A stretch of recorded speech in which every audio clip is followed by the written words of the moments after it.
PM Narendra Modi और राष्ट्रवादी Congress party के प्रमुख शरद पवार की बुधवार को संसद परिसर में मुलाकात हुई। एक दिन पहले ही मंगलवार को ईडी ने संजय राउत और उनके परिवार के खिलाफ कार्रवाई की थी। संजय राउत शिवसेना के सांसद हैं और मौजूदा महाविकास अघाड़ी गठबंधन की सरकार में सहयोगी हैं।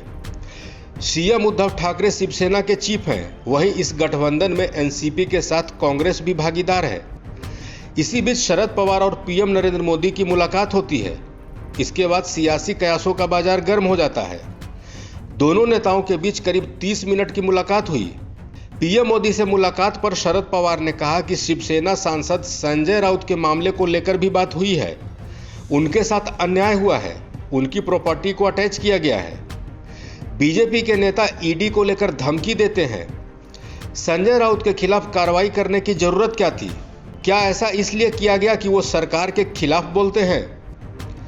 महाराष्ट्र में शिवसेना, एनसीपी और कांग्रेस की सरकार को लेकर उन्होंने कहा कि सरकार है और चलती रहेगी। महाराष्ट्र की सरकार स्थिर है और आने वाले चुनाव हम मिलकर साथ में लड़ेंगे। दूसरी तरफ महाराष्ट्र के पूर्व मुख्यमंत्री और बीजेपी नेता देवेंद्र फडणवीस का कहना है कि हम पर कार्रवाई करते हैं तो अच्छा होता है, उनके खिलाफ कार्रवाई होती है तो सब गलत हो जाता है। देखिए, ऐसी कार्रवाई होने के बाद अलग अलग प्रकार के आरोप वो करते रहते हैं। मैं सवाल पूछना चाहता हूँ, हमारे नेताओं के घर में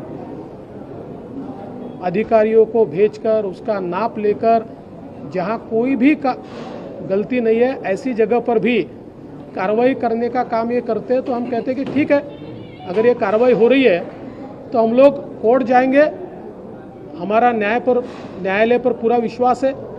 लेकिन जब ईडी डॉक्यूमेंट्री एविडेंस के आधार पर, ट्रांजैक्शंस के आधार पर और डिजिटल फुटप्रिंट के आधार पर कोई कार्रवाई करती है तो ईडी को कोसा जाता है।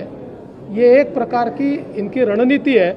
मुझे ऐसा लगता है कि उन्होंने ही शुड कम क्लीन।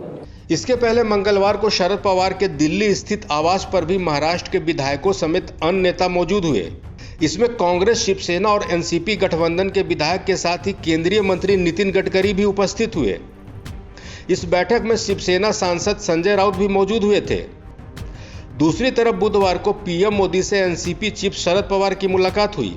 माना जा रहा है कि शिवसेना सांसद संजय राउत और उनके परिवार के खिलाफ ईडी की कार्रवाई के बाद पीएम मोदी और शरद पवार की मीटिंग काफी अहम है, क्योंकि शरद पवार ने संजय राउत के ऊपर कार्रवाई का मुद्दा भी बैठक में उठाया।